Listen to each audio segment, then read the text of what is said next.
안녕하세요. 저는 40대 주부이고 지금 약간 규모가 있는 옷가게를 운영하고 있습니다.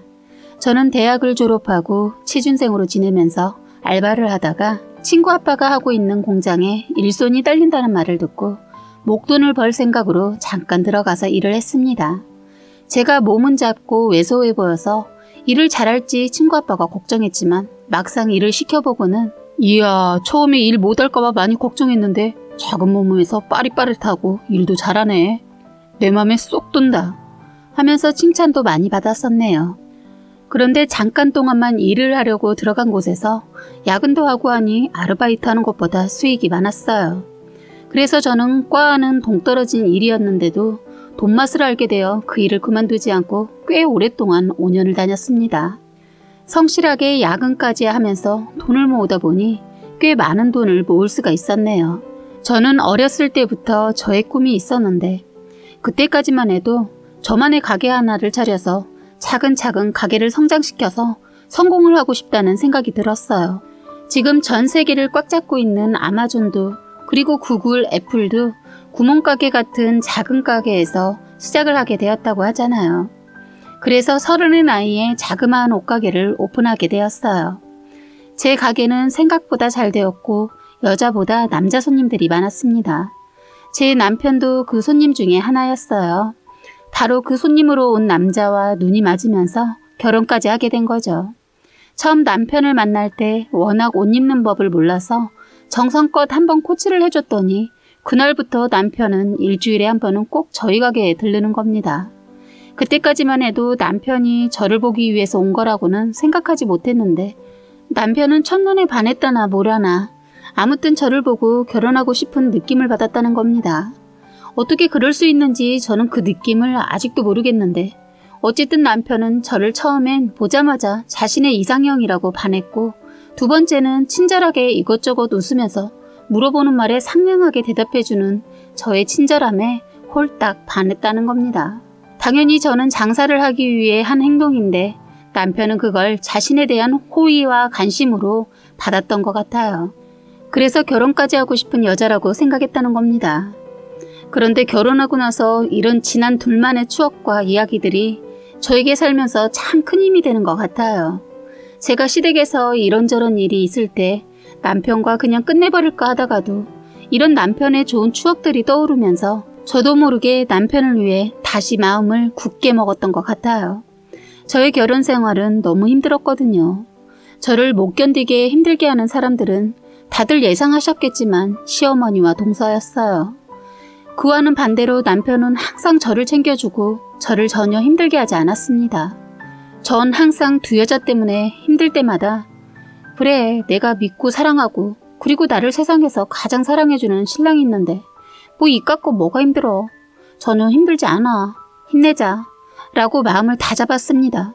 하지만 정도가 지나칠 정도로 두 사람은 저를 흔들어 놓더군요. 무시하고 무시해도 감정을 건드리면 그게 말처럼 무시가 안 되는 겁니다. 그런데 생각지도 않게 시어머니와 동서를 제 눈앞에서 한꺼번에 두 여자를 제 눈앞에서 치워버릴 수 있는 일이 생겼어요. 1년 전에 그 사건으로 시어머니가 시아버지한테 버림받으면서 동서도 함께 해결된 사건이 있었습니다. 시어머니 편에 서서 오른팔 역할을 하다 시아버지한테 쫓겨났어요. 이 이야기는 이따가 다시 해볼게요. 일단 제가 신혼에 겪은 얘기부터 해나가는 게 좋을 것 같네요. 제가 말을 하다 보면 이 말하다 저 말하다 그러는데 글 또한 그러네요. 이해하시고 끝까지 들어봐 주세요.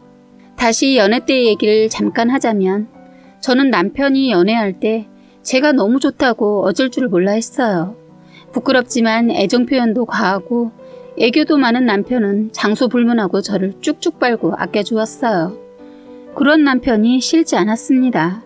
왜냐면 저는 성격이 무뚝뚝한 편이거든요. 그런데 저도 모르게 장사할 때만 직업병처럼 친절하고 손님에게 애교도 부리고 하여간 제가 아닌 다른 애가 장사를 합니다.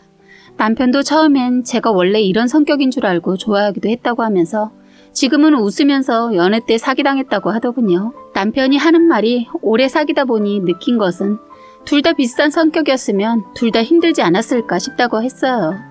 연애도 가게 때문에 시간이 없었지만 틈만 나면 데이트하고 남편 취미가 낚시인데 참 많이도 낚시도 함께 다니면서 연애를 했던 기억이 나네요. 남편이 나이도 있고 연애만 해서는 안 될 것 같다고 함께 배낚시를 갔던 곳에서 프로포즈를 받게 되었어요. 자기야, 나 같은 사람 좋아해서 고마워. 그런데 나 자기랑 평생 함께 하고 싶어. 내가 가진 건 없지만 내가 이거 하나만은 약속할게. 내 평생 자기만을 사랑하고 한눈 안 팔게. 우리 결혼하자. 라고 청혼을 했고 저는 허락했습니다. 그렇게 해서 예비 시어머니를 먼저 만나게 되었는데 첫 느낌과 첫인상 때문인지 정이 안 가고 정말 무서웠어요. 제가 장사하는 사람이라 사람 안 가리는데 이상하게 시어머니와는 거리감도 생기고 어렵더군요. 제가 더 어려웠던 건 왠지 모르게 예비 신랑이 그때 자기 엄마인데도 굉장히 어려워하고 같이 있는 것을 힘들어했어요. 그렇다 보니까 저 또한 어렵더라고요. 친엄마가 아니라는 생각이 들 정도로 이상했어요. 첫날 그런 시어머니가 어려워서 그랬던 건지 밥도 차도 어떻게 먹었는지 기억도 나질 않았어요. 저는 점심과 차를 마시고 헤어지려고 했는데 예비 시어머니 갑자기 남편의 동생이 저를 보고 싶다고 전화 왔다고 하면서 저한테 물어보지도 않고 약속을 잡았다며 같이 밥을 먹으러 가자고 하는 겁니다. 너무 무례하구나 싶었어요. 어떻게 아무리 며느리가 될 여자이긴 해도 첫날인데 어떻게 저렇게 대하나 싶었어요. 그때 남편만 아니었으면 결혼 다시 생각했을 겁니다. 지금 남편을 보면 그때 잘 참고 있었던 게 얼마나 다행인가 싶네요. 만약 참지 않았다면 어디 가서 이런 남편을 만날까 싶어요. 저에게는 영원히 내 편 같은 사람이거든요. 다시 하던 얘기를 하자면 그렇게 동생분을 기다리면서 저희는 남편이 자라온 얘기를 조금 하고 있으니까 지금의 동서가 오더군요. 당시 저보다 먼저 결혼을 한 동서가 있었어요. 동서는 아이를 데리고 나왔더라고요. 예비 시어머니는 오랜만에 본 예비 남편의 조카를 이뻐서 어쩔 줄 몰라 하더군요. 그 모습이 인상이 깊었어요. 여느 할머니들의 모습이라고 할 수 있는 모습이었는데 그 모습이 남다르다는 것을 제가 아이를 낳고 알았습니다. 시어머니 저희 아이는 제대로 안아주는 것을 못 봤거든요.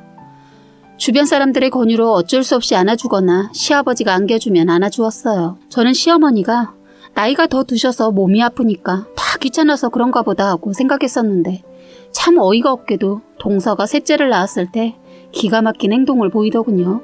저희 애는 안아주지 않더니 동서 애는 바닥에 내려놓질 않는 거예요. 동서랑 저랑 비교하거나 차별하면서 대하는 거 언젠가는 한번 뒤집어 버릴까 했는데 애들까지 차별을 하니까 열이 받더군요.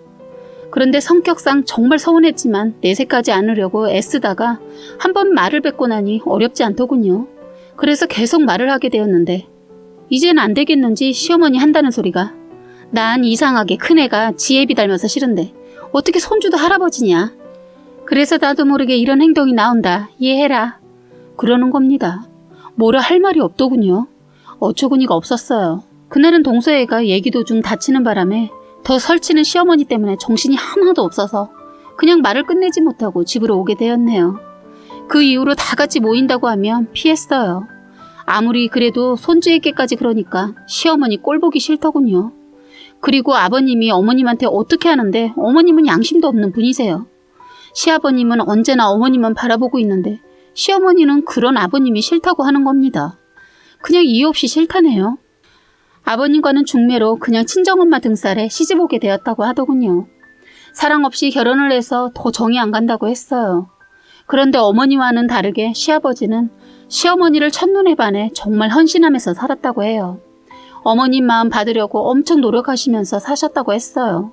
저희 남편이 시아버지를 닮아서 순정파였던 것 같습니다. 그런데 저희는 우연히 아버님의 갑작스러운 병세 악화로 어머님의 과거를 알게 되었습니다. 거기에다 더 엄청난 사실을 또 알게 되었는데 서방님이 아버님의 친아들이 아니라는 겁니다. 아버님이 아프셔서 병원에 입원을 하게 되면서 모든 것이 밝혀지게 되었습니다.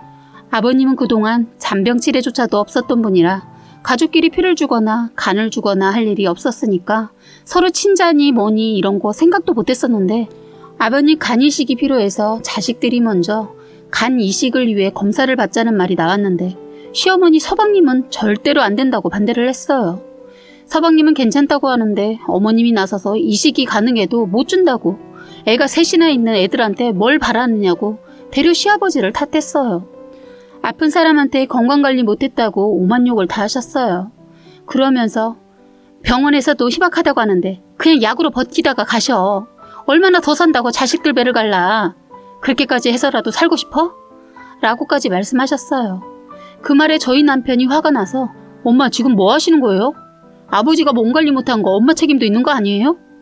제대로 된 밥상 한번 차려줬냐고요. 저는 수술이 희박하다고 해도 조금이라도 가능하다면 100번 1000번이라도 제 간 드릴 겁니다. 동생이 검사 안 한다고 해도 저는 할 거니까 그렇게 알고 다들 그냥 가세요. 했어요. 시어머니는 저희 남편과 아픈 시아버지 걱정보다 둘째 아들만 감싸돌면서 저희 남편한테는 그래 그럼 애 하나인 네가 해라 하면서 저희 남편만 검사를 하게끔 하려고 했어요. 그날 서방님은 형한테 너무 미안해 했어요. 서방님은 자라면서부터 엄마가 형이랑 자기랑 너무나도 차별을 하니까 형한테 늘 미안했던지 이번만큼은 어머니의 말을 듣지 않고 시어머니를 속이고 검사를 형이랑 했습니다. 그런데 다행히도 형은 간이식 적합 판정을 받았고 서방님은 부적합 판정을 받았다고 합니다. 그렇지만 문제는 남편은 적합이고 부적합이고 떠나서 그동안 자신의 아버지와 어머니의 혈액형을 자세히 모르고 있었는데 이번에 두 분의 혈액형을 정확히 알게 되었다고 하네요.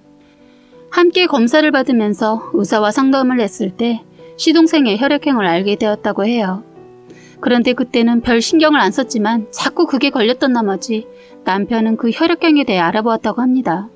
그런데 정말 충격적이게도 시동생의 혈액형은 두 분에게서 나올 수 없는 혈액형이었다고 하네요. 이때부터 퍼즐이 맞춰지게 되었다고 하는데 왜 그토록 동생의 검사를 반대를 했는지 알 수가 있었다고 합니다. 어머님은 이미 서방님의 혈액형을 알고 계셨을 것 같아요. 그래서 서방님을 아끼는 마음보다 자기가 사고쳐서 낳은 시동생 사건이 들통날까봐 조마조마해서 검사를 반대했던 게 아닌가라는 생각이 들더군요.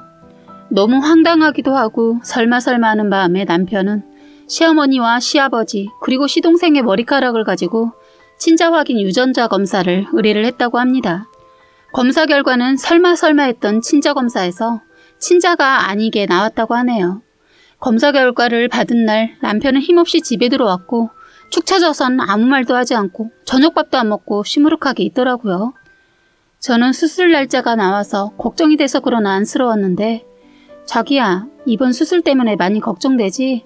잘 될 거야 걱정하지 마 라고 했더니 갑자기 제 앞에서 눈물을 뚝뚝 흘리면서 자기야 내가 말할 사람은 자기밖에 없네. 자기한테 말하지 않았었는데 오늘 어머니와 아버지 그리고 동생 친자검사를 몰래 했는데 검사를 받았어. 그런데 여보 나 어떡하냐? 동생이 내 친동생이 아니라네. 저는 이 말을 듣고 뒤통수를 가격당한 느낌이었어요. 그리고 그토록 저와 남편에게 행동했던 게 이해가 가기 시작했고요. 남편은 또 난 정말 우리 엄마가 이런 사람인 줄 몰랐어. 어떻게 나한테 그러고 모든 사람들에게 이렇게 감쪽같이 속일 수가 있었어?